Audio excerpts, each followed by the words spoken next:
conclusion of the seminar. Thank you. Thank you, sir. Thank you. Thank you. Thank you.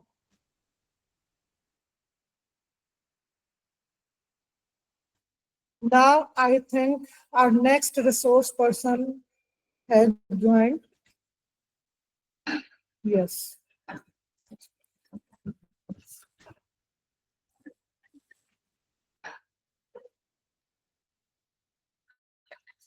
Now, for our next talk, please join me in welcoming Dr. Mridula Apte, a leading voice in the field of psychology. Today, we are privileged to learn from her expertise. Her contributions continue to shape the way we approach gender, mental health, and equity. Let us extend a warm and heartfelt welcome to Dr. Mridula. Welcome, ma'am. Before starting his talk, here is a brief introduction. Dr. Mridula Apte is a licensed clinical psychologist trained at NIMHNS, Bangalore, with experience of 30 plus years in clinical practice, training, as well as research. Along with hospitality like Wim Hens, Max, Fortis, and Apollo, as well as Emory, she has worked in different corporate setups, schools, colleges, and NGOs. Her vision encloses helping students to sharpen their ethical skills in tune with the formal training available in the country to cater to the increasing demands of society. She also believes in making mental health services economically viable to enhance their accessibility for people. In the field of education, she did her master's degree in clinical psychology from Pune University, her MPhil in medical and social psychology, and her doctorate in clinical psychology from SP Pune University. As far as her skills are concerned, she is an expert in psychotherapy and counseling, psychometric testing and assessment, training, teaching, and research. She has also published research papers in renowned national or international journals. Now, I would like to invite Dr. Mridula for an inspiring and informative session. Our topic of discussion will be women and stress management. Welcome, ma'am. Thank you so much, ma'am. Thank you so much for this opportunity. Yes. Hello, everyone. I would like to start my presentation. My team member Shreya will help me to share it. So Shreya, can we start the presentation?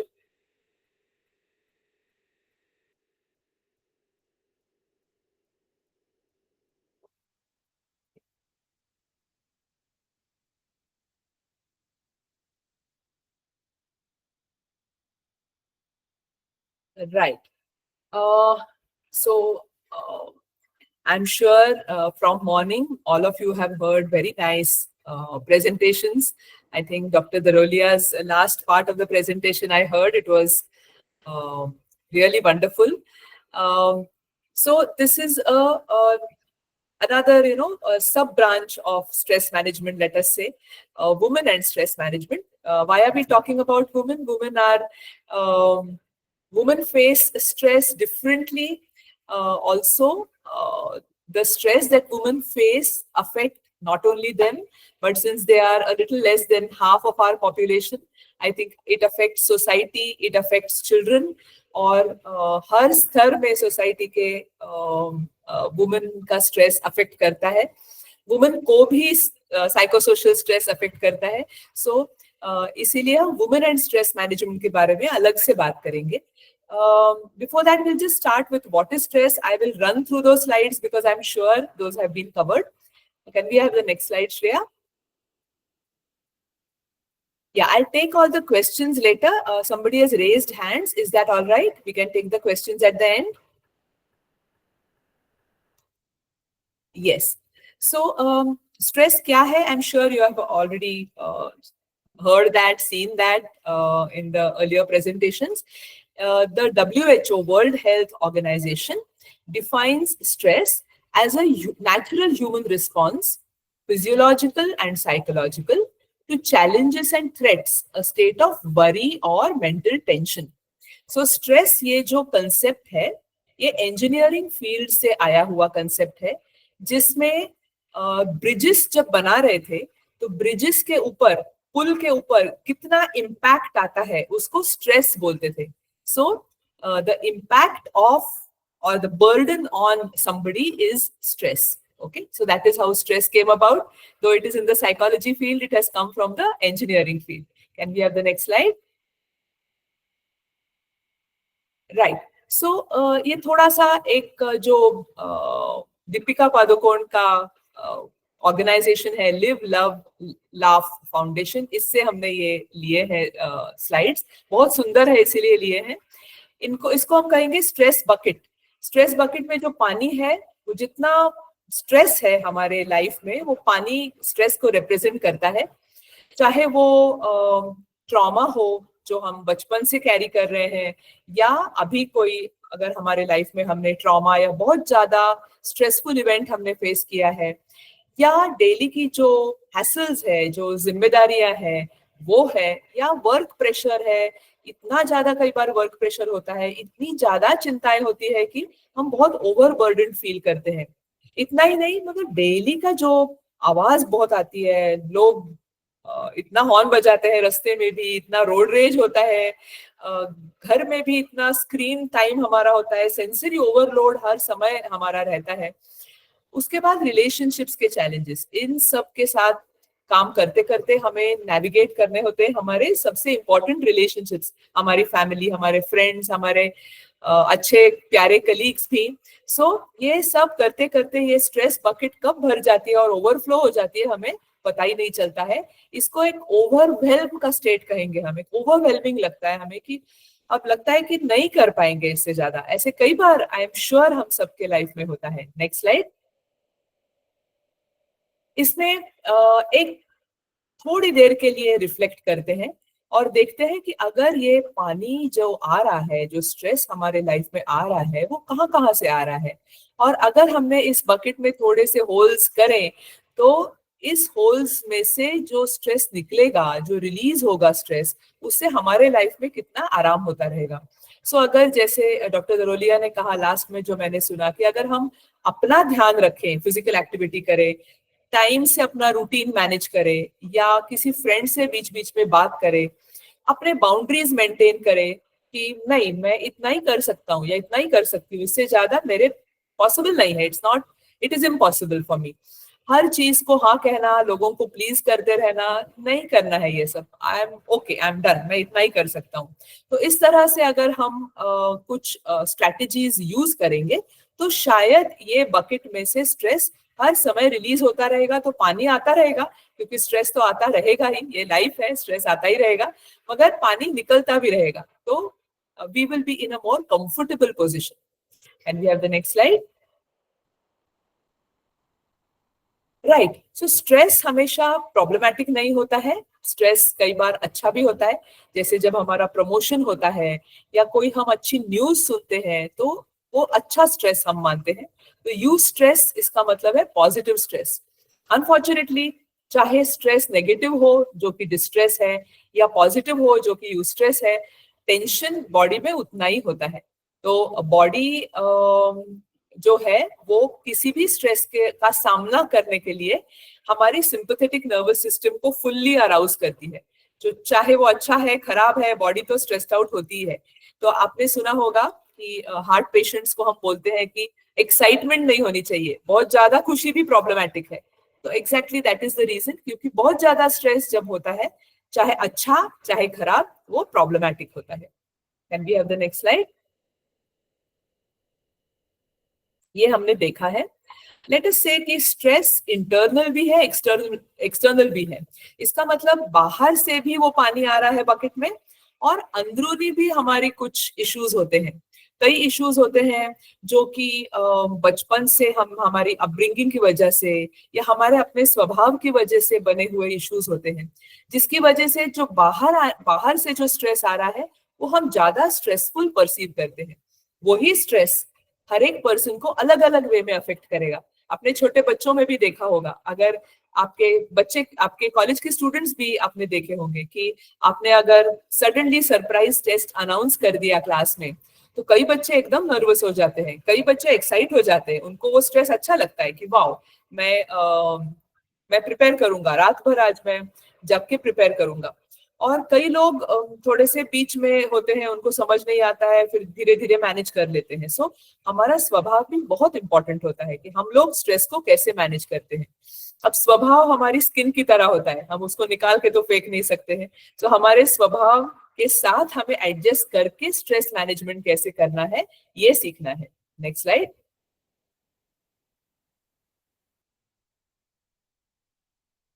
Yes, ये मैं थोड़ा सा detail में बताना चाहूंगी।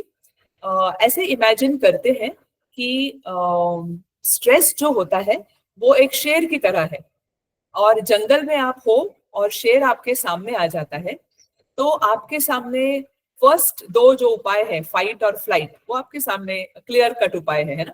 First तो आप भाग जाओगे, अगर पॉसिबिलिटी है भागने की तो आप भागोगे।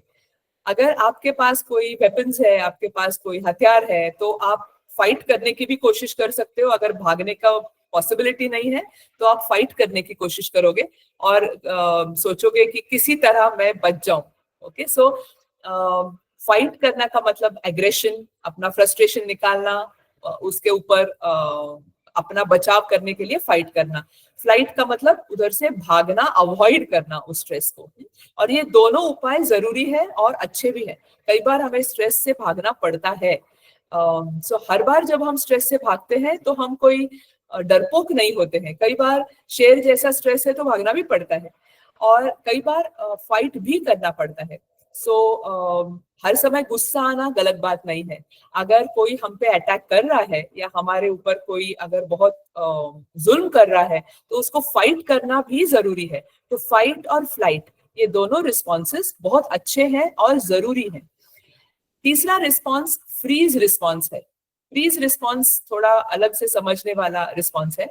उसमें क्या होता है कि आपने देखा होगा या सुना होगा कि जब शेर जैसा प्राणी अगर एक हिरन जैसे प्राणी के सामने अगर आ जाए, तो अगर हिरन बिल्कुल सामने है शेर के, भाग नहीं सके अगर हिरन, तो what will the deer do? The deer will just try to pretend to be dead. वो मर गए हैं ऐसे वो एक्टिंग करेगा हिरन। तो बीपी डाउन हो जाएगा, शैलो ब्रीदिंग हो जाएगा, एक सारी एनर्जी ऐसे होल्ड करके एकदम टेंस वे में वो गिर के ऐसे पड़ा रहेगा जैसे कि मैं मर गया हूं, क्योंकि शेर मरे हुए जानवर को नहीं खाता है। ओके, सो वो फ्रीज रिस्पॉन्स है। आप समझ लीजिए आपके घर में एक चोर आता है, आप कहीं छिप के बैठे हैं, वो चोर, आपको डर लग रहा है चोर से, आप छिप के कहीं पर्दे के पीछे या टेबल के नीचे आप छिपे पड़े हैं, आप बिल्कुल नहीं हिल रहे हो, वो फ्रीज रिस्पॉन्स है। क्योंकि आपको पता है कि अगर मुझे उसने देखा तो पता नहीं मेरा क्या होगा, मेरे ऊपर वो वार कर सकता है थीफ, इसलिए मैं छिप के बैठूंगा।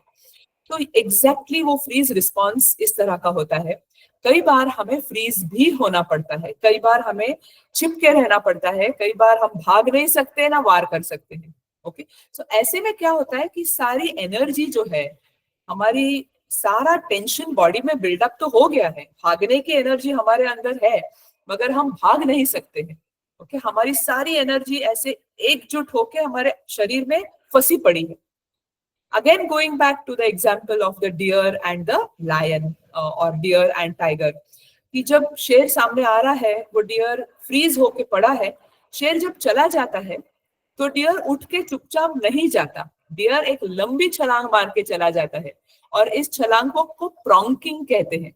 प्रॉन्किंग का मतलब है जो सारी एनर्जी, जो सारा टेंशन डियर अपने अंदर बंद करके बैठा है, वो उछाल के बाहर निकाल के फिर वो जाता है, सारा टेंशन वो निकाल देता है और जोर से छलांग मार के जोर से भाग के निकल जाता है।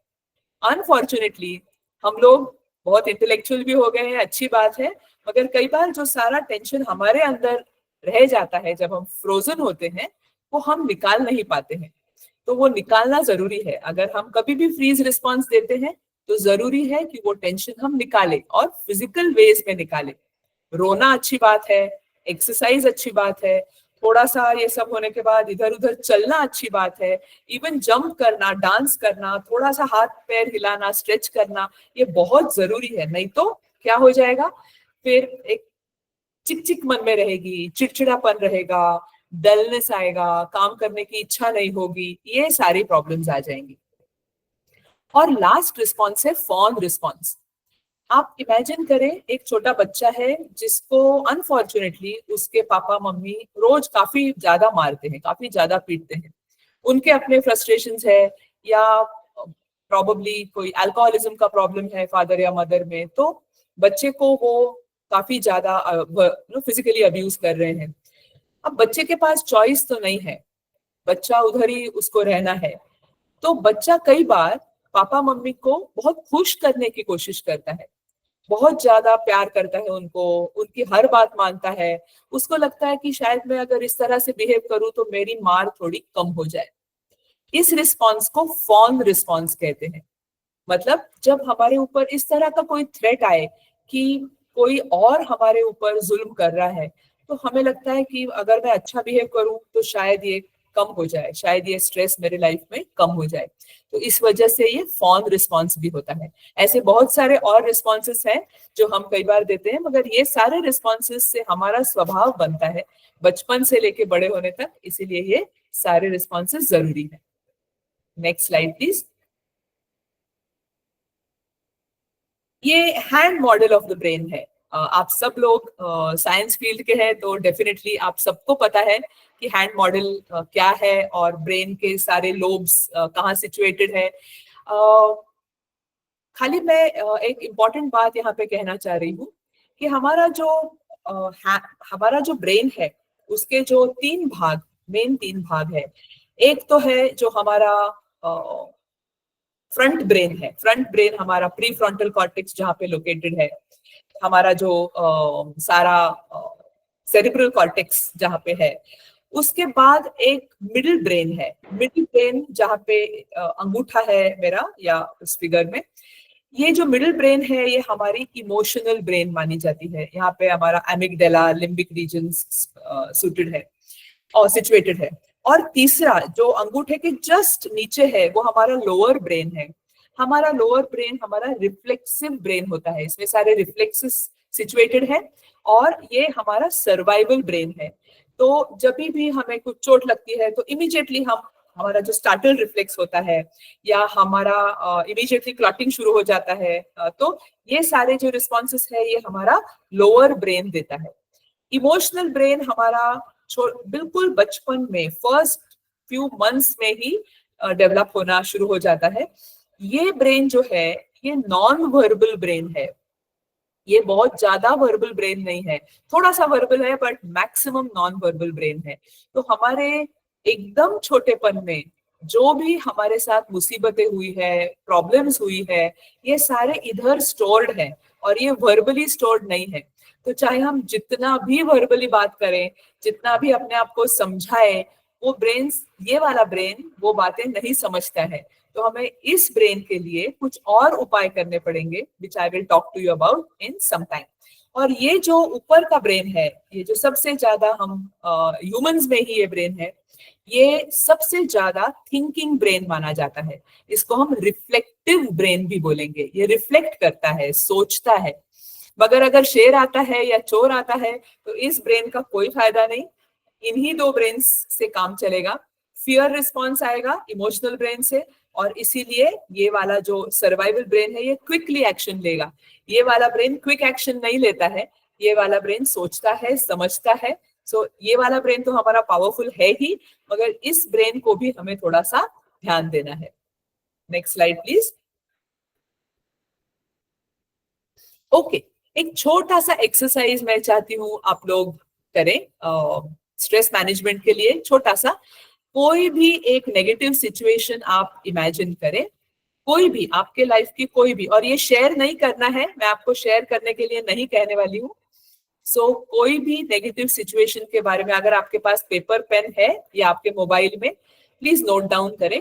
आई टेक 1 मिनट। कोई भी negative situation, just keywords note down कीजिए। आपकी आवाज ब्रेक हो रही है। हाँ जी madam, your voice is breaking ma'am. Is it? Okay, actually ये तो है थोड़ी। पूनम, यहाँ तो बिल्कुल क्लियर आ रही है वॉइस। आ रही है, क्लियरली आ रही है हाँ आवाज? जी, हाँ जी, यहाँ तो क्लियर आ रही है। ओके क्लियर है, बस क्लियर है ma'am. Okay, so negative situation अगर सबने लिखी है तो उसके बाद आपको इस नेगेटिव, यस मिस्टर मिश्रा, आप कुछ बोलना चाहते हैं? Okay No, ma'am, it is. Okay fine. इस नेगेटिव सिचुएशन को लेके आपके मन में क्या इमोशंस है ये भी लिखेंगे। इमोशंस और थॉट्स को कंफ्यूज नहीं करेंगे, थॉट्स को अलग लिखेंगे, इमोशंस को अलग लिखेंगे। बायोलॉजी तो साथ में आपके शरीर में क्या होता है इस नेगेटिव सिचुएशन में, या क्या हुआ था इस नेगेटिव सिचुएशन में, ये भी लिखेंगे अलग से। और बिहेवियर आपने क्या किया इस नेगेटिव सिचुएशन में, ये भी लिखेंगे। पहले आप लिखें, फिर मैं और समझाऊंगी। जो भी नेगेटिव सिचुएशन है उसकी वजह से आपके मन में क्या भावनाएं आई अलग से, क्या विचार आए अलग से। Okay, thank you Aarti ji. Biologically शरीर में क्या चेंजेस हुए उस समय, और आपका बिहेवियर कैसा रहा, आपने क्या किया, ये चारों चीजें लिखेंगे। Take 2 minutes.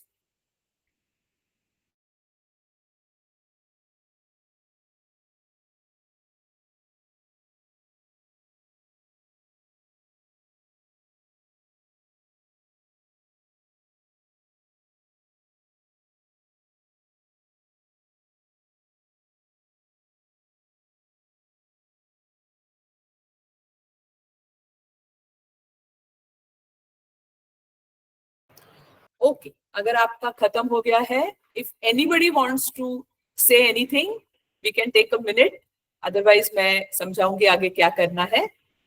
अगर कोई भी बताना चाह रहा है।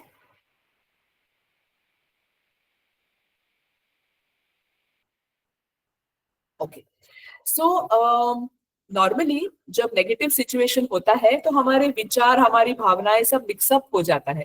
जब हम उनके बारे में बात करते हैं तो मैं सोचती हूँ, मुझे लगता है, ये दोनों इकट्ठा आ जाता है। सो इनको सेपरेट करना बहुत जरूरी है, क्योंकि जब हम सेपरेट करेंगे तभी हम इनके साथ डील कर पाएंगे अलग अलग वे में। ठीक है, क्योंकि थॉट्स हमारा फ्रंट ब्रेन देखता है, इमोशंस हमारा मिडिल ब्रेन देखता है, बायोलॉजी हमारा ये वाला ब्रेन देखता है, सर्वाइवल ब्रेन देखता है, और बिहेवियर हमारा टोटल ब्रेन देखता है। मेनली फ्रंट ब्रेन और prefrontal cortex will decide our behaviour.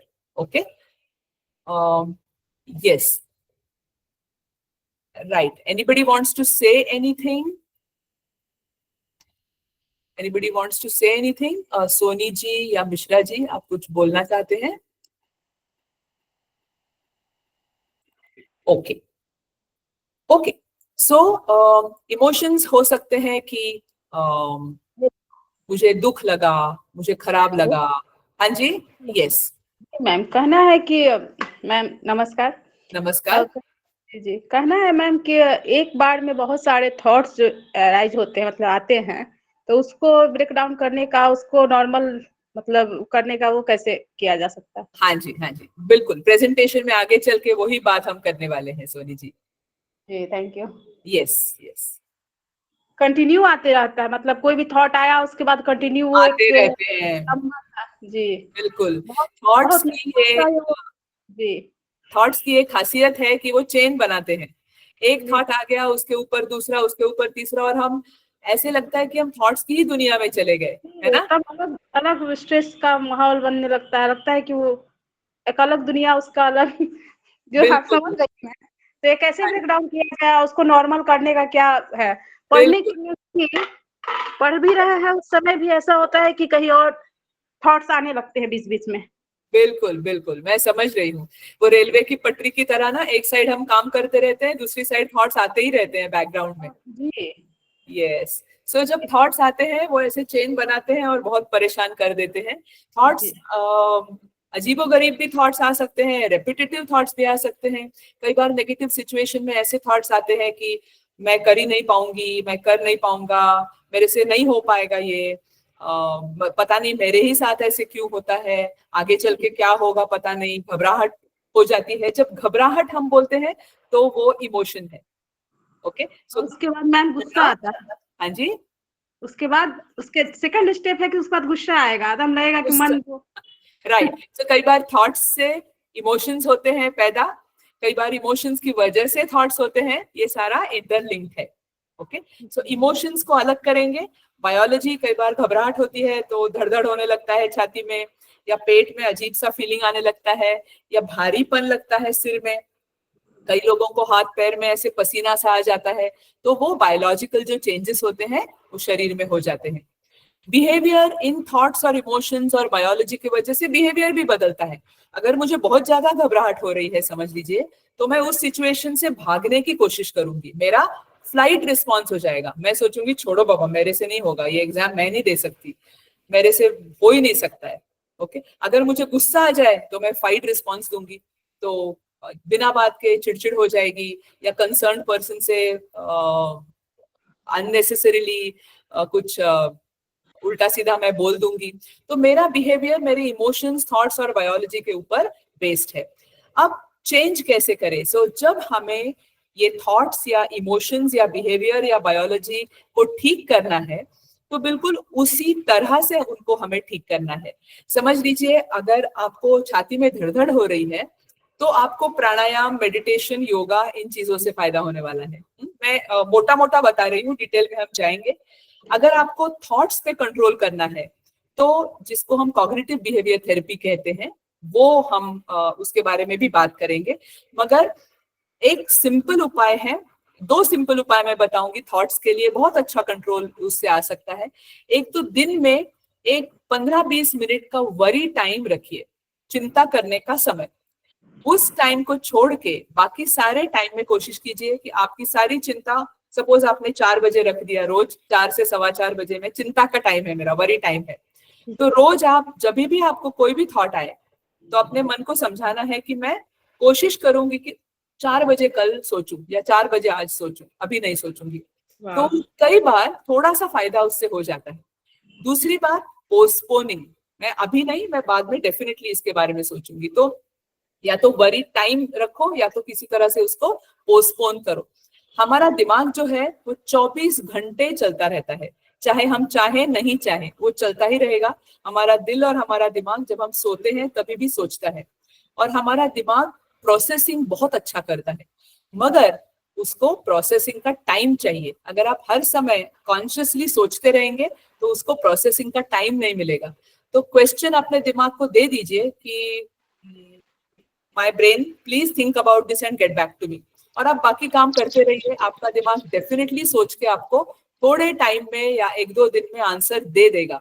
मगर कॉन्शियसली सोच के वरी इंक्रीज होती है, दिमाग का काम इंक्रीज होता है, और मेन जो प्रॉब्लम है वो नहीं सुलझता है। ओके, इमोशंस का जो प्रॉब्लम है वो इमोशनली ही ठीक करना है। इमोशंस का प्रॉब्लम खाली थिंकिंग से ठीक नहीं होता है। वो कैसे ठीक होता है, I am going to talk about that. Behaviour का प्रॉब्लम ठीक होगा जब ये बाकी सारे ठीक हो जाएंगे। सो हर एक चीज हर एक वे में ही ठीक करनी है। थॉट्स का प्रॉब्लम हम बायोलॉजी से ठीक करना मुश्किल है, राइट? Next slide please.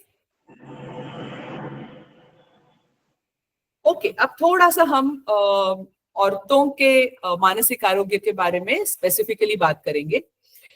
औरतों का मानसिक आरोग्य थोड़ा सा डिफरेंट है। Women suffer from more common mental disorders, जिसको हम डिप्रेशन, एंजाइटी जैसी कॉमन मेंटल डिसऑर्डर्स है। मेंटल डिसऑर्डर्स का जो स्पेक्ट्रम है उसमें से सबसे ज्यादा जो कॉमन है वो है डिप्रेशन और एंजाइटी। और ये डिसऑर्डर्स औरतों में सबसे ज्यादा होती है, दुगनी मात्रा में होती है, मर्दों से दुगनी मात्रा में उनको होती है। मगर बायोलॉजिकल बीमारियां जिसको हम कहते हैं स्किज़ोफ्रेनिया या बाइपोलर डिसऑर्डर, जो स्पेक्ट्रम में सीरियस बीमारियां मानी जाती है, उसका प्रमाण दोनों में इक्वल है। अचरज की बात यह है कि जब बच्चे छोटे होते हैं, गर्ल्स और बॉयज जब छोटे होते हैं, इवन उनके टीनेज होने तक, प्यूबर्टी होने तक, दोनों में इक्वल मात्रा है। छोटे बच्चों को भी डिप्रेशन होता है, छोटे बच्चों को भी एंजाइटी प्रॉब्लम्स होते हैं, मगर उसमें उन दोनों में इक्वल स्टैटिस्टिक्स हैं। जैसे जैसे हार्मोनल इश्यूज आ जाते हैं और समाज का लड़की की तरफ देखने का दृष्टिकोण बदल जाता है, वैसे वैसे औरतों के मानसिक आरोग्य की समस्याएं बढ़ती जाती है। इसीलिए साइकोसोशल फैक्टर्स और हार्मोनल चेंजेस, ये दो बहुत बड़े कॉजेज हैं जिसकी वजह से औरतों के प्रॉब्लम्स ज्यादा है। हम देखते हैं कि मर्दों में सुसाइड ज्यादा होते हैं, मगर औरतों में सुसाइड का कोशिश करने का प्रमाण ज्यादा है।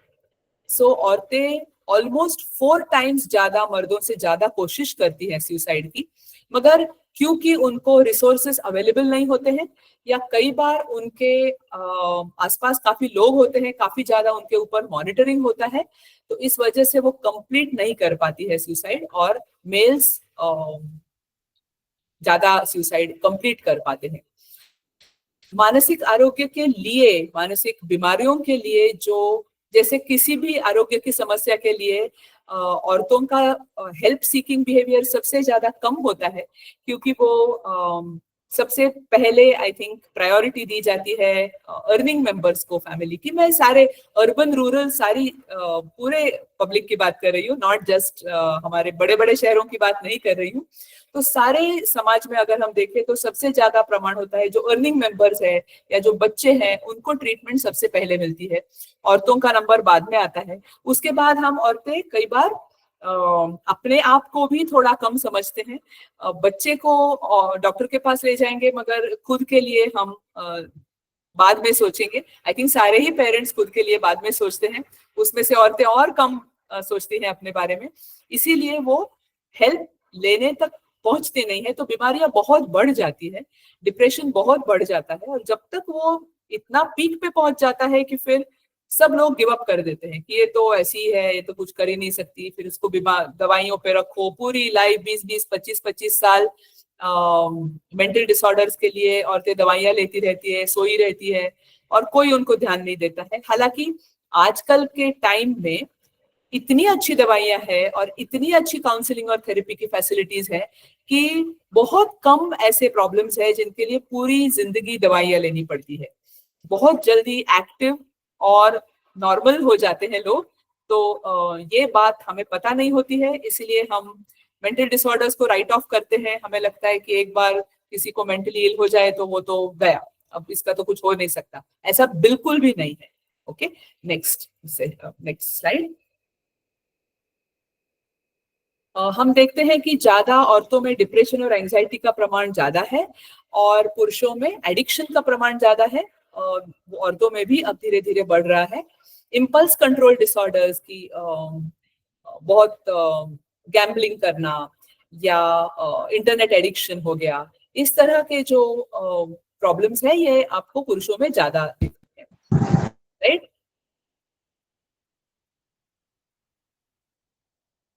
राइट, तो ये 4 वजह है, और बहुत सारी वजह हो सकती है जिसकी वजह से औरतों में मानसिक बीमारियों का प्रमाण ज्यादा है। एक तो है साइकोसोशल इश्यूज एंड कंडीशनिंग, जो हम बहुत पहले से मतलब मैं केव मैन केव वुमन की बात कर रही हूँ, एवोल्यूशनरी वे में हम अगर देखें तो औरतों का काम घर में रह के बच्चों को संभालना, घर की देखभाल करना, बड़े बूढ़ों को देखना, ये औरतों का काम होता था। और पुरुष बाहर जाके शिकार करते थे, घर के लिए खाना लाते थे, सो उनका काम अलग किस्म का था, उनको एग्रेसिव होने की जरूरत थी। अगर वो बहुत प्यार भरे होते, अगर वो रोते, अगर वो सबका ख्याल रखते, तो वो ये काम नहीं कर पाते। वैसे ही अगर औरतें घर का सबका ध्यान नहीं देती तो घर देखने वाला कोई नहीं होता। तो ये शुरू से जो हमारा ब्रेन जिस तरह से बना है उसको चेंज होते होते थोड़ा सा टाइम लगेगा। तो अभी भी आप देखोगे कि कई मर्द ये कहते हैं कि औरतें बहुत जल्दी रो लेती है, या औरतें गाड़ी नहीं ठीक से चला पाती है, या उनको मैप्स नहीं, रीडिंग नहीं आता है, तो वो एवोल्यूशनरी ब्रेन है, उसको धीरे धीरे चेंज होने में टाइम लगेगा, मगर बहुत तेजी से हम चेंज हो भी रहे हैं। मुझे बहुत अच्छा लगता है जब बहुत सारे पुरुष लेडीज को घर में हेल्प करते हैं या पूरा चार्ज लेते हैं घर का, तो वो भी मैनेज कर रहे हैं और लेडीज भी बाहर के काम बहुत अच्छे से मैनेज कर रहे हैं। तो हमारा ब्रेन धीरे धीरे चेंज हो रहा है और इस चेंज को हम जितनी जल्दी एक्सेप्ट करेंगे उतनी जल्दी, उतनी तेजी से आई थिंक दोनों औरतें और मर्द दोनों ही बहुत अच्छे से चेंज हो पाएंगे and we will have a mentally healthy society. Hormonal changes बहुत इंपॉर्टेंट है। हार्मोनल चेंजेस जो प्यूबर्टी में होते हैं, पीरियड्स के पहले जो बहुत सारे चेंजेस होते हैं, डिलीवरी के बाद बहुत औरतों को पोस्टमार्टम डिप्रेशन होता है।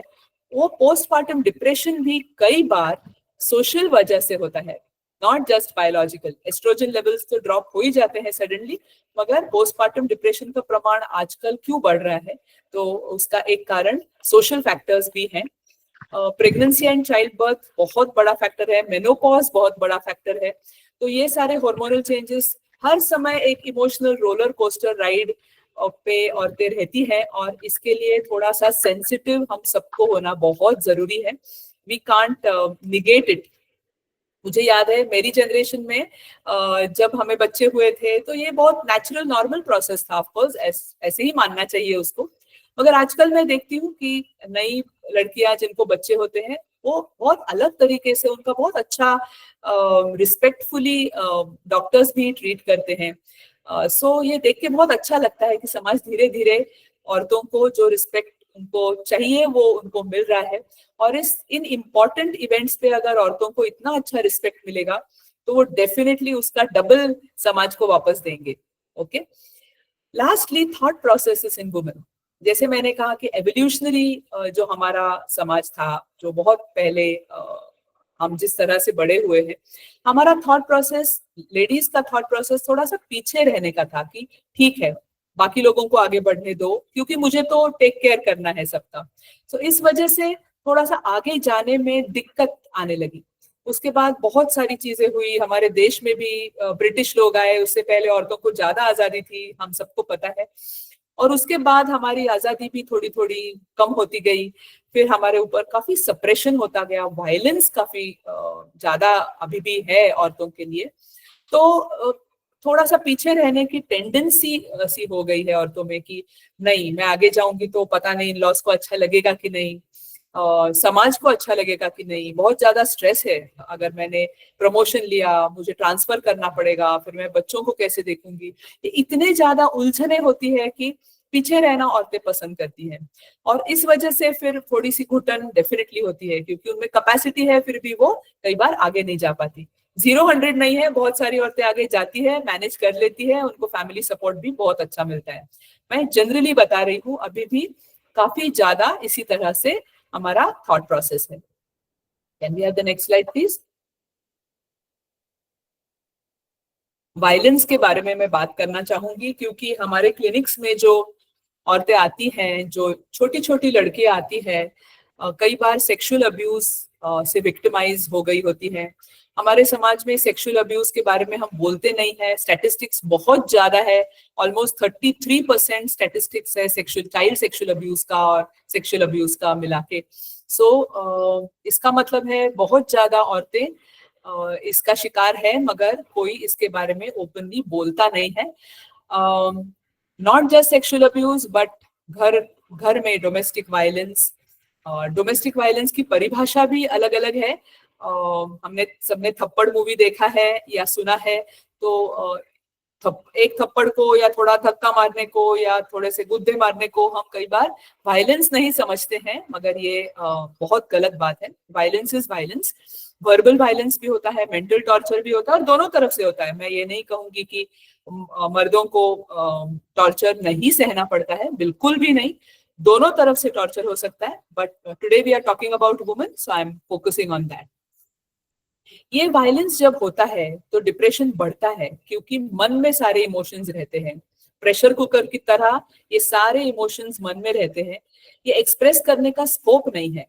ऐसे देखा गया है कि सेक्सुअल अब्यूज के बारे में जब औरतें दूसरी औरतों से या इवन अपने मदर से या सिस्टर से या टीचर से बात करती हैं, तो कई बार औरतें भी इस तरह से बात करती है कि तुमने ही कुछ किया होगा, या ऐसे नहीं होगा, ऐसे हो नहीं सकता है।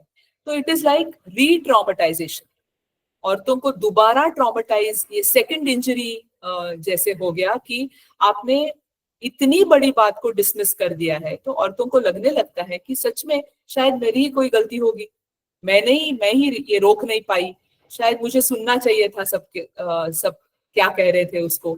अपने आप को दोष देने की प्रवृत्ति बन जाती है और फिर और अब्यूज के लिए वो वल्नरेबल हो जाती है। That is the most dangerous part.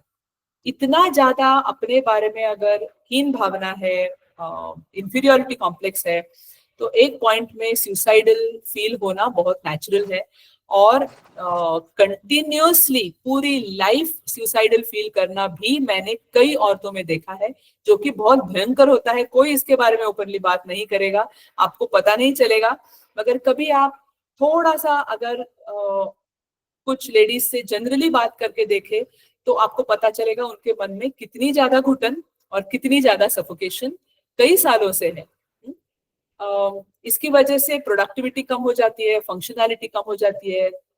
अगर हम बहुत सारा बोझा सर पे उठा के चलेंगे हर समय, तो हम नेचुरली, अपने हाथ भी फ्री नहीं है, पैर भी भारी, सिर भी भारी, छाती भी भारी, सब टेंशन फील करेंगे, तो हम काम कैसे ठीक से कर पाएंगे। सो डेफिनेटली ये सारा बैगेज हमें उतारना है और हमें मतलब समाज को भी इसमें अनुदान करना है। Next slide. ये बर्नआउट की स्लाइड मैंने बेसिकली टीचर्स के लिए ही स्पेशली रखी थी कि चाहे वुमेन हो मेन हो, आई एम श्योर कि सब वर्किंग लोगों के लिए बर्नआउट ये बहुत इम्पोर्टेंट, आई थिंक बहुत इम्पोर्टेंट फेज है हम सबकी लाइफ की, कि कंटिन्यूअसली हम काम करते रहते हैं लाइव वायर की तरह, घर का भी, बाहर का भी, बाकी इन्वेस्टमेंट्स का भी अपना काम होता है। जो लोग थोड़े बड़े हैं उनको रिटायरमेंट प्लानिंग करनी होती है, जो छोटे जिनके बच्चे होते हैं उनको बच्चों की प्लानिंग करनी होती है। सो कंटिन्यूअसली जब हम काम करते हैं, और कई बार जिस हिसाब से हम चाहते हैं हमें उसका सामने से रेसिप्रोकल कुछ मिलता नहीं है, तो बर्नआउट ज्यादा फील होता है और सब कुछ मीनिंगलेस लगने लगता है। Can we have the next slide Shreya. Burnout के 3 मेन भाग है। एक तो इनएफिकेसी, हमारे काम करने की क्षमता कम हो जाती है, हम एफिशिएंसी हमारी कम हो जाती है। दूसरा तो डिटैचमेंट, सिनिसिज्म, मतलब ठीक है ना, क्या है इसमें, ये बच्चे ऐसे ही हैं, ये कुछ सीखेंगे तो है नहीं, क्यों पढ़ाना है उनको, थोड़ा बहुत कुछ करके आ जाओ, छोड़ो। इस तरह का एटीट्यूड हमारा हो जाता है। इसका मतलब ये नहीं कि हम पढ़ाना नहीं चाहते, हम शायद फेड अप हो गए हैं, इसीलिए किसी न किसी वजह से ऐसे हो गया है। क्योंकि टीचिंग ये बहुत नोबल प्रोफेशन है, सारे टीचर्स मैं मानती हूँ काफी ज्यादा हाई मॉरल वैल्यूज लेके चलते हैं, और जब कहीं ना कहीं उनको हर्ट होता है तो इस तरह का बर्नआउट वो फेस कर सकते हैं। जरूरी नहीं सब करें, just a slide, maybe you are facing burnout. और इमोशनल एग्जॉशन होता है, तो हम थक जाते हैं इमोशनली, तब ऐसे होता है। अगर बर्नआउट हो तो थोड़ा स्टेप बैक करें, देखें कि कहाँ क्या गड़बड़ हो रहा है, और कहीं ना कहीं जो मीनिंगलेसनेस आया है, जो अर्थहीन लग रहा है टीचिंग, उसमें एक नया अर्थ, नया मीनिंग ढूंढने की कोशिश करें, उससे शायद बर्नआउट कम हो जाएगा। ब्रेक लेने से डेफिनेटली बर्नआउट डेफिनेटली कम हो जाता है, इंट्रोस्पेक्शन हो जाता है, हम अपने अंदर झांक के थोड़ा देखते हैं कि हो क्या रहा है मुझे, this is not who I am, और उससे काफी फर्क पड़ता है। Can we have the next slide. हम कहते हैं जब हम बहुत ज्यादा नेगेटिवली सोचते हैं तो हमारे ब्रेन में ऑटोमेटिक नेगेटिव थॉट्स चलते हैं, जिनको हम एंट्स कहते हैं, चींटियां। तो ये सारी चींटियां हैं जो चल रही है हमारे दिमाग में।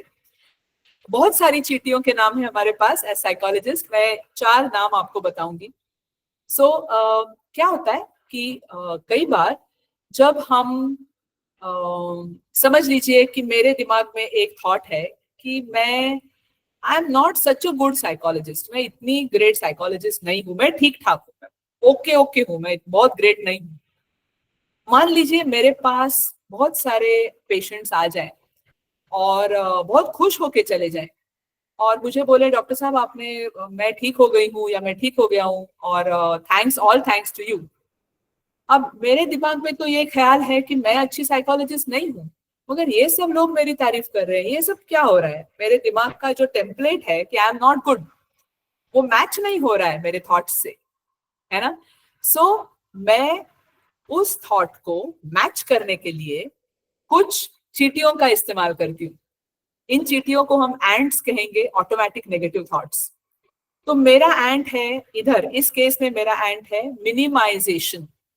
मतलब मैं अपने आप को बोलूंगी नहीं मैं इतनी ग्रेट नहीं हूं एक्चुअली, मगर वो लोगों का प्रॉब्लम बहुत सिंपल था इसीलिए वो जल्दी ठीक हो गए, या वो लोग शायद सच नहीं बोल रहे हैं, वो शायद मुझे जस्ट प्लीज करने के लिए, खुश करने के लिए बोल रहे होंगे, या इस बार शायद कुछ तुक्के से अच्छा हो गया। ओके, सो मैं अपनी तारीफ बिल्कुल सह नहीं पाती हूँ क्योंकि आई एम नॉट गुड। मैंने अपने आप को बोल दिया आई am not a good psychologist.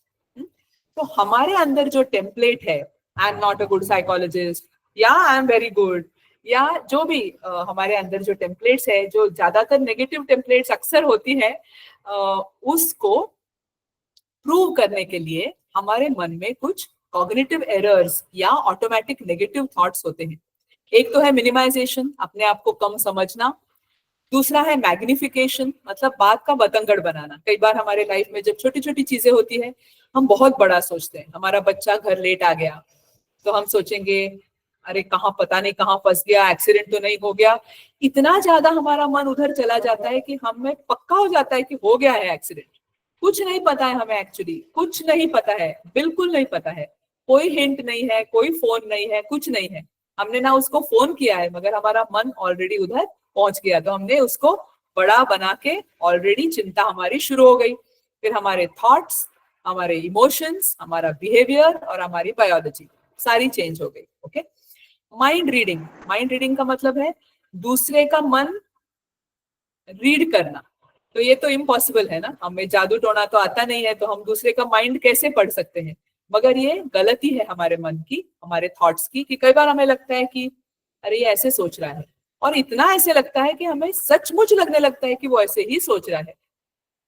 अगर मेरे सामने कोई स्टूडेंट आए फॉर एग्जाम्पल, और मैं सोचने लगूं कि स्टूडेंट को लगता है कि मैम सिंपल पेपर करेंगी, अब तो मैं मुश्किल ही करूंगी। अब स्टूडेंट स्माइल कर रहा है किसी और वजह से, आपको लगता है ये स्टूडेंट शैतान स्टूडेंट है इसीलिए स्माइल कर रहा है, या आपने अपने मन से माइंड रीडिंग कर लिया है।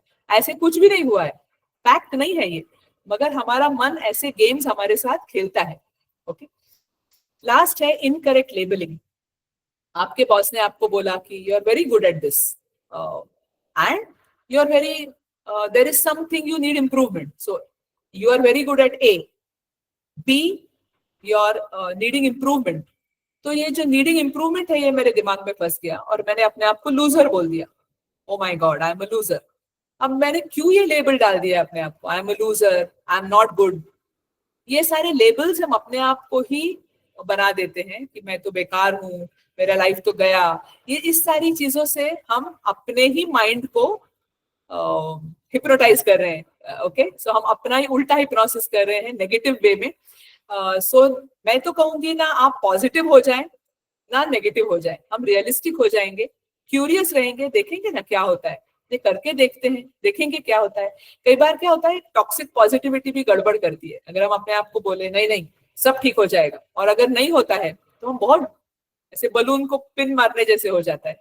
सो वैसे नहीं करना है, ये कहना है कि ओके देखते हैं, मुझे ऐसे लग रहा है, let me test it out. आप सब लोग, I am sure you have done experiments and you work in labs, तो आपको पता है कि लैब में जैसे हमारा हाइपोथेसिस होता है, एक्सपेरिमेंट होती है, हम चेकआउट करते हैं, वैसे हमें लाइफ में बहुत सारी चीजें एक्सपेरिमेंटल लेवल पे चेकआउट करनी है। बहुत बड़ी बड़ी धारणाएं बनानी नहीं है on the basis of very small small evidence. Okay, next slide, next slide.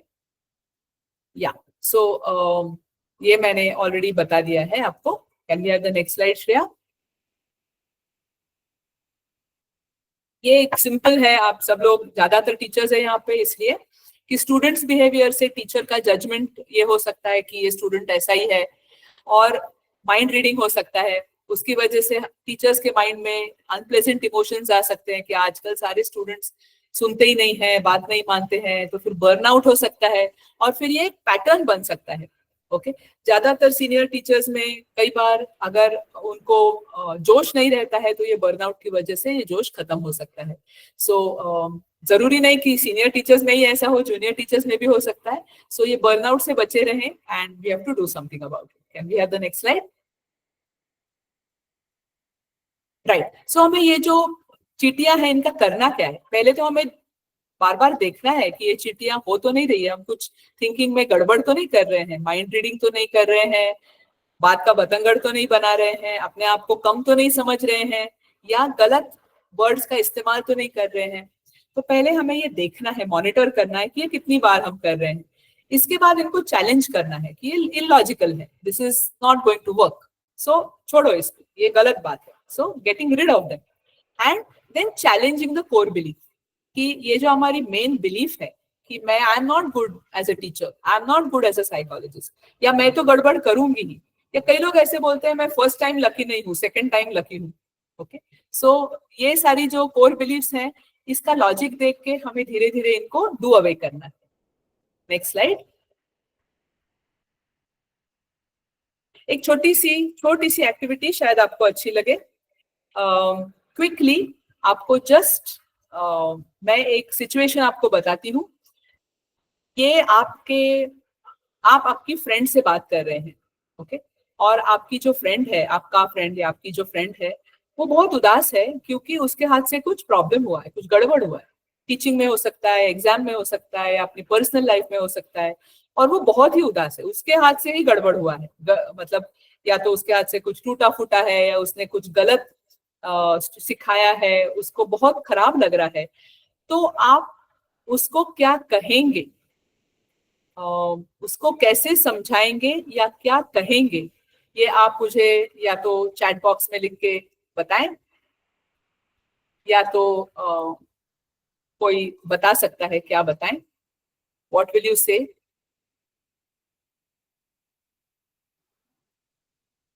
यही कह सकते हैं कि अगर ठीक करने की गुंजाइश है तो हाँ जी, उसको ठीक किया जाए। ओके, अगर कुछ ऐसा काम हुआ है जिसको हम दोबारा से ठीक कर सकते हैं तो उसको राइट ठीक किया जाए। राइट, और अगर कोई ऐसी चीज हुई है कि जिस पे अब हमारा कुछ कंट्रोल ही नहीं है तो फिर बिना बात के आगे उसका स्ट्रेस लेने से तो कोई फायदा नहीं। करेक्ट करेक्ट, आप उसका सांत्वन करेंगे, आप उसको बोलेंगे कि कोई बात नहीं, it's okay. Am I right? Yes ma'am.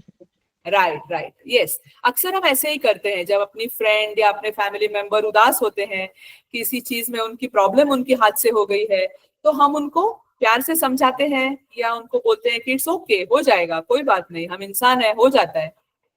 अब अपने आप के बारे में सोचते हैं, जब हमारे हाथ से गलती हो जाती है तो हम क्या करते हैं,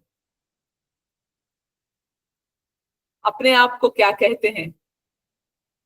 फिर हम लोग तो लेके बैठे ही रहते हैं उस बात को, हम कि ये हो गया वो होगा।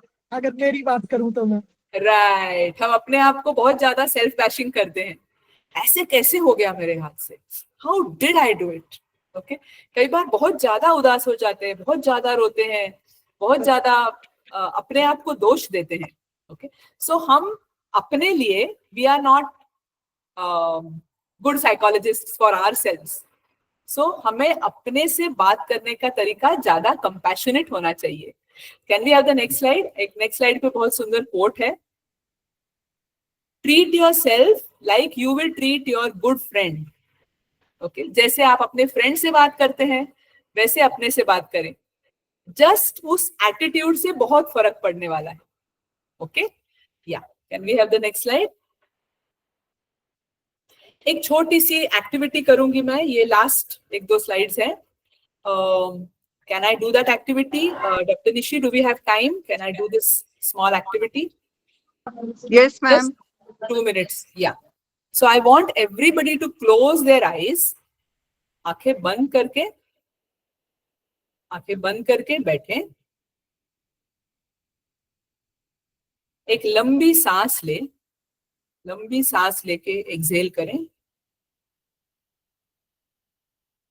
और हम सब ऐसे सोचेंगे कि we are going to a place that we will call our safe place. आपकी जो भी लाइफ में अभी तक आपको सबसे सेफ जगह लगी है, आप इमेजिन करेंगे कि आप वहां जाके बैठे हैं, चाहे वो समुंदर के किनारे हो, नदी के किनारे हो, या पेड़ के नीचे हो, या किसी बहुत सुंदर स्थान पे हो, या आपके घर के कोई कोजी कॉर्नर में हो, या आपके दादी नानी के घर में हो। जो भी आपकी लाइफ में सबसे ज्यादा सेफ प्लेस आपको लगी है, आप उधर जाके बैठ रहे हो। कई लोगों को ये सेफ प्लेस ढूंढने में मुश्किल होती है। मैं कहूंगी कि एक सेफ प्लेस अभी आप इमेजिन करके बना लीजिए, एक बहुत सुंदर जगह जो आपको बहुत अच्छी लग रही है और सुरक्षित लग रही है।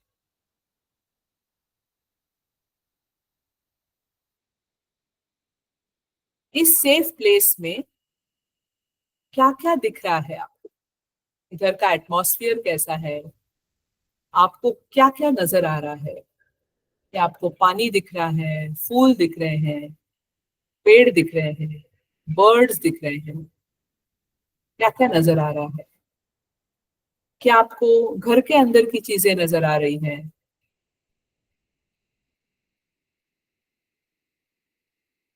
कोशिश कीजिए कि कोई आवाज अगर आपको सुनाई दे रही हो तो ध्यान से सुने। कोई बेल की आवाज आ रही है या पानी की आवाज आ रही है?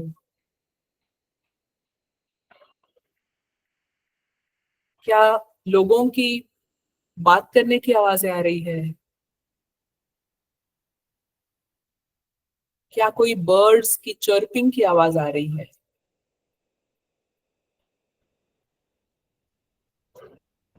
क्या किसी चीज की आपको खुशबू आ रही है, फूलों की या किसी सेंट की, या हवा में से किसी भी तरह की खुशबू? घर में है तो चाय की, कॉफी की। इसको फुल्ली एक्सपीरियंस करने की कोशिश कीजिए। क्या मुंह में कोई टेस्ट आ रहा है?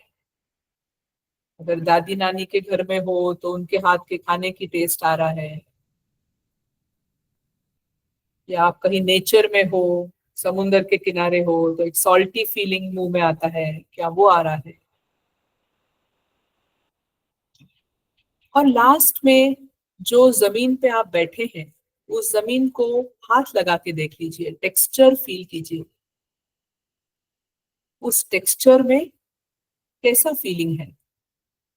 सॉफ्ट है कि रफ है? क्या आपके हाथ में मिट्टी आपको फील हो रही है कि टाइल्स का फीलिंग है?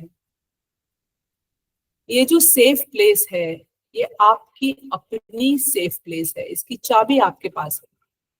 जब भी मन उदास है, जब भी आपको घबराहट होती है, या जब भी दिल करे, आप चाबी खोल के इस सेफ प्लेस में अपने मन से जा सकते हो। कोई नहीं आपको रोक सकता। और यहाँ जितनी देर, जितनी मर्जी है आपकी, उतनी देर आप यहाँ बैठ सकते हो।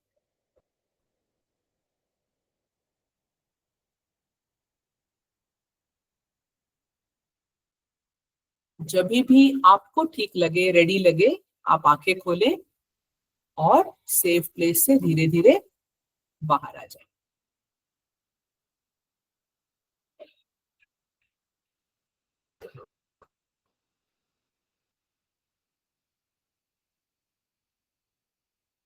Everyone is with me?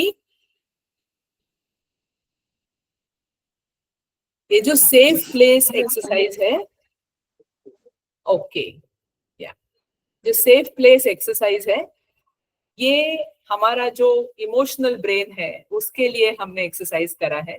मैंने कहा था आपको इमोशनल ब्रेन नॉन वर्बल है, उसके लिए हमें नॉन वर्बल चीजें ही करनी चाहिए। सो ये इंस्ट्रक्शंस डेफिनेटली वर्बल थे, मगर इमेजिनेशन नॉन वर्बल होता है। सो जितना आप हमारे सेंसेस यूज करके इमेजिनेशन करें, विजन है, हियरिंग है, सारे 5 सेंसेस यूज करके, अपना इमेजिनेशन यूज करके कोई भी प्लेस बनाए जो आपको अच्छी लगे।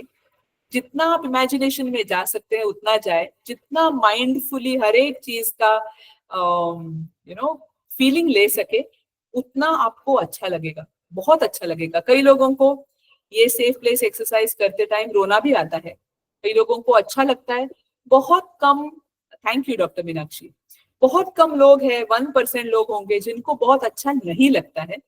तो वो ना करें, शायद कोई प्रॉब्लम हो, मगर 99% लोगों को ये सेफ प्लेस एक्सरसाइज अच्छा लगता है। So try to do that every day once. जब आप बैठते हैं अपने योगा के लिए, या आपका एक्सरसाइज या एरोबिक्स या डांस या जो भी आपका स्विमिंग या जो भी आपका एक्सरसाइज रूटीन हो, जो कि होना ही चाहिए सबका, उसके बाद एक 5 मिनट्स ये एक्सरसाइज करें तो आपको बहुत अच्छा लगेगा।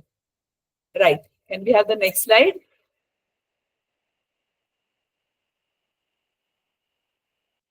Yeah, this is simple. I'll just run through these slides because we are running out of time. So, हमें जब problems के साथ coping करना है तो avoid नहीं करना है as far as possible। अगर flight लेना पड़े तो करना है, otherwise avoid नहीं करना है, approach करना है। जितना आप ये उल्टा लिखा गया है actually, approach की जगह avoidance है। So approach will create positive impact. ये slide गलत है, very sorry. So approach will create positive impact on health and well-being. Avoidance will create negative impact. Okay. Next slide. Right. So adaptive coping, बहुत सारे प्रकार के coping है जिससे हम अपने स्ट्रेस को कम कर सकते हैं। डॉक्टर पहले जो प्रेजेंटर थे उन्होंने तो बता ही दिया है। प्रॉब्लम सॉल्विंग कर सकते हैं। कई बार जब प्रॉब्लम सॉल्व नहीं होते हैं तो हमें उनको एक्सेप्ट करना पड़ता है। अगर हमारी लाइफ से कोई चला जाता है तो ये स्ट्रेस हम कुछ कर नहीं सकते इसके बारे में, तो हमें इसको एक्सेप्ट करना पड़ता है। और वो एक्सेप्ट करते टाइम जो स्ट्रेस सहना पड़ता है, ओके, वो सहन शक्ति हमें कैसे बढ़ानी है, ये सेफ प्लेस टाइप की जो एक्टिविटीज है इसमें से हम बहुत उसका फायदा होता है। बहुत सारी और डिस्ट्रेस टॉलरेंस एक्टिविटीज है, मैं आपके साथ डेफिनेटली बाद में शेयर करूंगी। Maladaptive coping as far as possible ना करें। मैलएडेप्टिव कोपिंग इज मन में रखना, शराब का सेवन करना या स्मोकिंग करना या ड्रग्स लेना किसी भी प्रकार के, या रील्स, हर समय रील्स स्क्रॉल करते रहना, अपने माइंड को नंब करना। ये कोशिश करें ना करें, क्योंकि इसका नेगेटिव इम्पैक्ट तो होगा ही, प्रॉब्लम तो सॉल्व होगा भी नहीं। सो ट्राई टू यूज, थोड़ा रोने से, थोड़ा सा प्रॉब्लम मन में रहने से, थोड़ा सा टेंशन होने से कुछ नहीं होने वाला है। Let it be there, let the tension be there. If the tension is there, your brain will do something about it.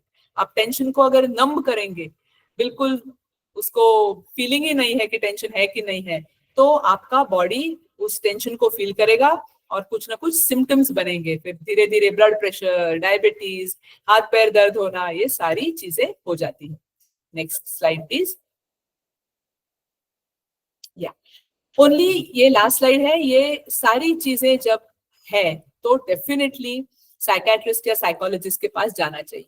तो हमारा कोपिंग चाहे कितना भी अच्छा हो, हम सब इंसान हैं, कभी ना कभी जवाब दे जाते हैं। और एक 2-3 हफ्ते अगर हमारा बॉडी, हमारा माइंड जवाब दे गया, वी कांट हेल्प आवरसेल्व्स, तो डेफिनेटली साइकेट्रिस्ट के पास जाना चाहिए। तो अगर नींद और भूख आपकी 2 या 3 हफ्ते से ज्यादा खराब है, आपका वेट लॉस बहुत ज्यादा हो रहा है या वेट गेन सडनली हुआ है और बायोलॉजिकल कॉज नहीं है, थायराइड नहीं है या और कोई कॉज नहीं है, अगर कंटिन्यूअसली रोना आ रहा है, आपको समझ नहीं आ रहा है क्यों ऐसे हो रहा है, अगर सुसाइडल थॉट्स आ रहे हैं, अगर रेपिटेटिव कोई भी अजीब अजीब से थॉट्स आ रहे हैं और रेपिटेटिव है, आपको समझ नहीं आ रहा है ऐसे क्यों आ रहे हैं, अगर आपको पहले जो आपको एक्टिविटीज अच्छी लगती थी वो बिल्कुल अच्छी नहीं लग रही है, लोगों से मिलना अच्छा नहीं लग रहा है, सस्पिशियसनेस हो रहा है, लोगों के प्रति अविश्वास हो रहा है, काम से फोकस और कंसंट्रेशन कम हो गया है, तो डेफिनेटली आपको डॉक्टर के पास जाना चाहिए। जैसे मैंने कहा, साइकेट्रिक मेडिसिन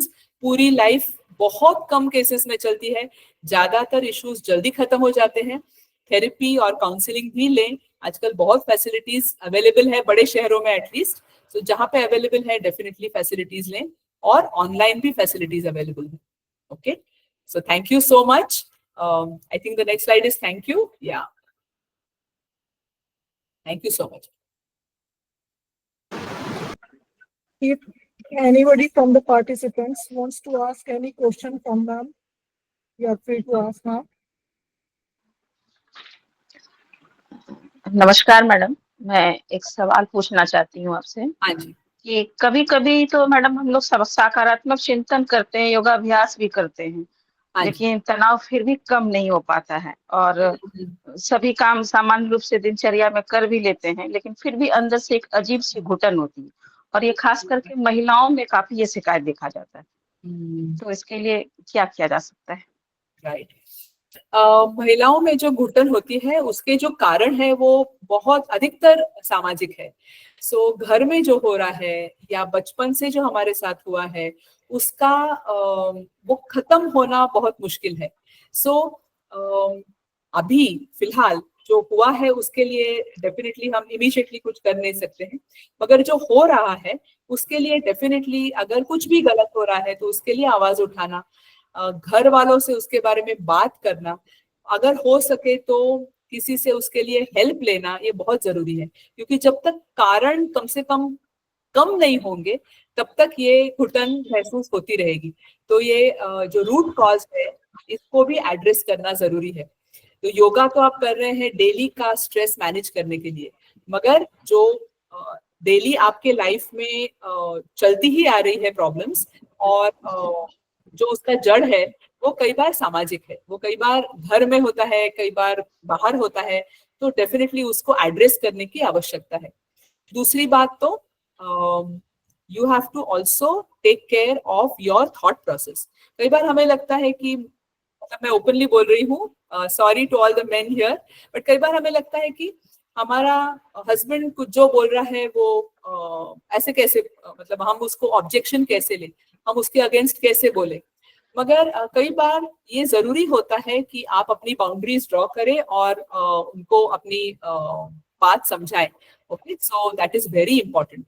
सो मुंह बंद रखने से सारे प्रॉब्लम्स हल नहीं होने वाले हैं, हमें अपने बाउंड्रीज ड्रॉ करने पड़ेंगे। हमारे लिए क्या ठीक है क्या नहीं है ये हमें डिफाइन करना पड़ेगा।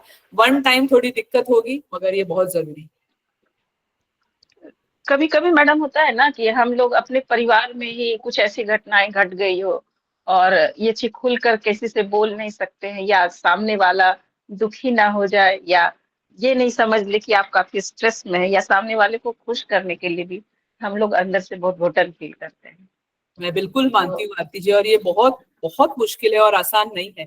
हमने जो फॉन रिस्पॉन्स देखा ना कि हम सबको खुश करने की हर समय कोशिश करते हैं, मगर as a senior psychologist, I think I'm much older, so I think ये मैं आपको डेफिनेटली बता सकती हूँ कि ये खुश करने वाली जो बात है ना इसके लिए कोई मेडल नहीं देता बाद में। सो कहीं ना कहीं you have to put your foot down and say no. So ये हिम्मत हमें अपने अंदर लानी है। मगर जो घुटन कंटिन्यूसली हो रही है, अगर ये कुछ भी करके भी फायदा नहीं हो रहा है तो आई विल से साइकोलॉजिस्ट के पास जरूर जाएं। डेफिनेटली कुछ काउंसलिंग के सेशंस ले लें। काउंसलिंग साइकोलॉजिस्ट आपको ये कभी नहीं बताएगी कि आपको क्या करना है, मगर आपको रिलीफ कैसे मिले ये आपको आपकी केस स्पेशली देख के आपको वो हेल्प करने की कोशिश कर सकती है। एक प्रश्न मैम और अंतिम, कि आपने कहा कि दिनचर्या में एक चिंता या चिंतन के लिए कुछ वक्त निकालना चाहिए। यस। तो कभी-कभी हम लोग क्या होता है ना कि चिंतन में इतने लीन हो जाते हैं कि काफी एक्साइटेड हो जाते हैं, काफी उत्तेजित हो जाते हैं भावनात्मक तौर पे, तो फिर उसको कंट्रोल कैसे करेंगे अपने आप जब आप अकेले हों? राइट, या वेरी गुड क्वेश्चन, बहुत अच्छा क्वेश्चन है। तो इसको हम इमोशनल रेगुलेशन कहते हैं।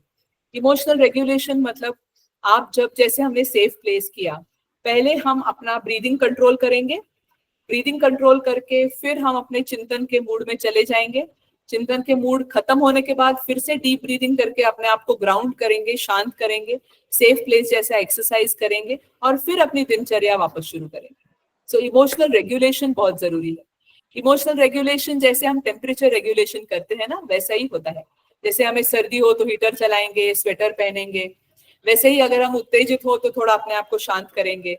अगर हम गुस्सा आ रहा है तो थोड़ा शांत करेंगे, बहुत ज्यादा दुख हो रहा है तो अपने आप को चीयर अप करने की कोशिश करेंगे, खुश रहने की कोशिश करेंगे।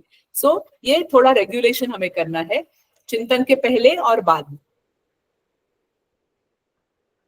धन्यवाद मैम। Okay, thank you. हाँ हाँ मैम, मैं एक सजेशन है या मेरी थिंकिंग है कि जैसे सेल्फ लव जो है वो बेस्ट लव है। सेल्फ लव में सेल्फिश होना नहीं मानती, अपने आप को ठीक रखना आदमी की पहली प्रायोरिटी है, उसके बाद मेरी फैमिली आती है।